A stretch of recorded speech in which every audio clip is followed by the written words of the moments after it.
നമസ്കാരം. ഏവർക്കും ഭക്തമാനസം ചാനലിലേക്ക് വീണ്ടും സ്വാഗതം. ഇന്ന് പൂതനാമോക്ഷ കഥയാണ് പറയുന്നത്. ആദ്യമായിട്ടാണ് ചാനൽ കാണുന്നതെങ്കിൽ സബ്സ്ക്രൈബ് ചെയ്തു സപ്പോർട്ട് ചെയ്യുക. നന്ദഗോപൻ ആണ്ടുതോറും കംസന് നൽകി വരുന്ന കരം കൊടുക്കുവാനായി മധുരയിലേക്ക് പോയി. അദ്ദേഹം അവിടെ ആത്മസുഹൃത്തായ വസുദേവരെ കണ്ട് തനിക്ക് ഒരു ആൺകുട്ടി ജനിച്ചതിലുള്ള സന്തോഷം അറിയിച്ചു. വസുദേവരാകട്ടെ നന്ദനെ അഭിനന്ദിക്കുകയും ചെയ്തു. ഈ അവസരത്തിൽ കംസൻ അയച്ച രാക്ഷസിയായ പൂതന ഗോകുലത്തിൽ വന്നു. അവൾ ഭയങ്കരിയാണ്, മായാവിയുമാണ്. അവൾ വിചാരിച്ചാൽ മതി അവൾക്ക് ഏതു വേഷത്തിലും സഞ്ചരിക്കുവാൻ സാധിക്കും. ഒരു പക്ഷിയുടെ രൂപത്തിൽ അവൾ പറന്ന് ഗോകുലത്തിലെത്തി. എന്നിട്ടോ ആ രൂപം അപ്പാടെ മാറ്റി. രാക്ഷസിയെ കണ്ടാൽ ആരും പേടിച്ചു പോകും. കോന്ത്രൻ പല്ലും വട്ടക്കണ്ണും തടിച്ചു വീർത്ത ശരീരവും, ശബ്ദമോ ഒരു തരം അട്ടഹാസം. കേട്ടാൽ ആരും തന്നെ ഭയന്നു വിറയ്ക്കും. രാക്ഷസിയുടെ രൂപത്തിൽ പോയാൽ എങ്ങനെ കുഞ്ഞുങ്ങൾ അടുത്തു വരും? അവൾ സുന്ദരിയായി രൂപം പൂണ്ടു.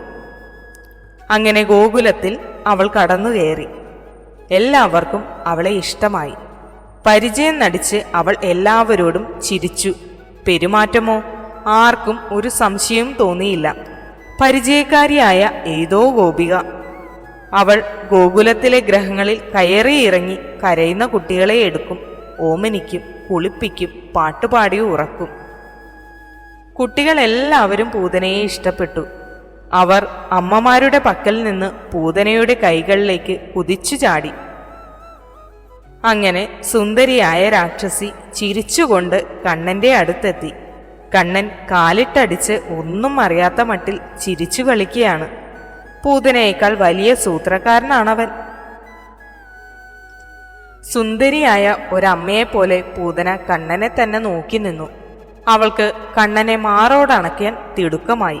അത് കണ്ണനോടുള്ള സ്നേഹം കൊണ്ടൊന്നുമല്ല, കണ്ണനെ വിഷം കൊടുത്തു കൊല്ലുവാൻ.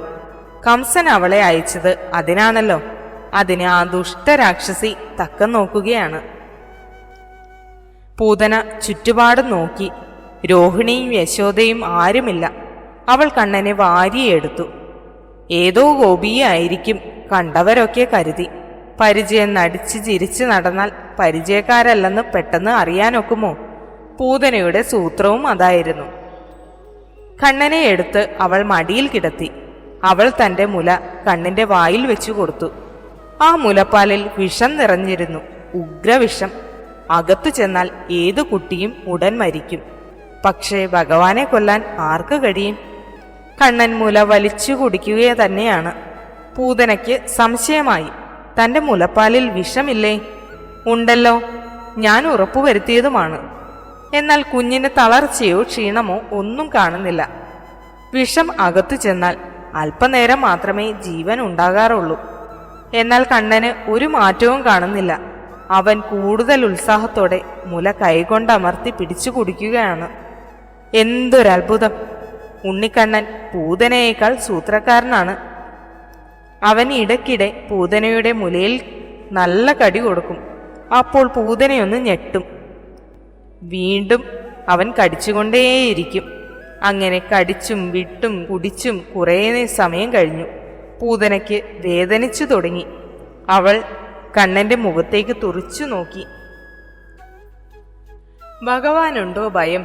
അവൻ മോണ കാട്ടി ചിരിച്ചു പൂതനയുടെ മുഖത്ത് നോക്കി. അതൊരു കളിയാക്കലായിരുന്നു. കണ്ണൻ മുല വലിച്ചു കുടിച്ചു. പൂതന കുടഞ്ഞു മാറ്റിയപ്പോഴും കണ്ണൻ വിട്ടില്ല. രാക്ഷസിക്ക് വേദന സഹിക്കാൻ വയ്യാതെയായി. അവൾ മുലയിൽ നിന്ന് ബലമായി കണ്ണനെ പിടിച്ചു മാറ്റാൻ ശ്രമിച്ചു. പക്ഷേ കണ്ണൻ വീണ്ടും ശക്തിയോടെ വലിച്ചു കുടിച്ചു. പാലു കഴിഞ്ഞോ? രക്തം ഊറ്റിക്കുടിക്കുന്നത് പോലെ പൂതനയ്ക്ക് തോന്നി. ശരിയാണ്, പൂതനയുടെ ജീവരക്തം തന്നെയാണ് കണ്ണൻ ഊറ്റിക്കുടിച്ചത്. ഒപ്പം അവളുടെ പ്രാണനും. മരണവേദനയോടെ രാക്ഷസി പുളഞ്ഞു. വേദന അറിയാതായി. ദേഹം മരവിച്ചു. കണ്ണുകൾ തുറിച്ചു. കൈകൾ പിന്നോക്കം കുത്തിയിരുന്നു. കണ്ണൻ അപ്പോഴും മുലകൾ മാറി മാറി കുടിക്കുക തന്നെയാണ്. കണ്ണൻ സാധാരണക്കാരനല്ല, അന്തകൻ തന്നെ, കംസന്റെ അന്തകൻ തന്നെ. പൂതന അലറിക്കരഞ്ഞു. രാക്ഷസിയുടെ അലർച്ച ലോകം മുഴുവൻ മുഴങ്ങിക്കേട്ടു. ഇടിവെട്ടുകയാണോ, ഭൂമി കുലുങ്ങുന്നുണ്ടോ, ആകാശം ഇളകി മറിഞ്ഞു? ജനങ്ങൾ അമ്പരന്നുപോയി. ഗോകുല നിവാസികൾ എന്താണെന്നറിയാതെ പകച്ചു നിന്നു. പൂതന ചത്തുവീണു. വലിയ ഒരു പർവ്വതം പോലെ വായ പിളർന്ന് മലച്ചുകിടന്നു. പെട്ടെന്ന് ആ സുന്ദര രൂപം വികൃത രൂപമായി മാറി. രാക്ഷസിയുടെ ഭീകരരൂപം കണ്ട് എല്ലാവരും ഒന്ന് ഞെട്ടി. നീണ്ട കൊമ്പുകളുള്ള ദംഷ്ട്രങ്ങൾ, മൂക്കിന്റെ ദ്വാരം ഗുഹ പോലെ തോന്നും. കണ്ണൻ എന്തെങ്കിലും പറ്റിയോ? ഗോപസ്ത്രീകൾ ഓടിക്കൂടി.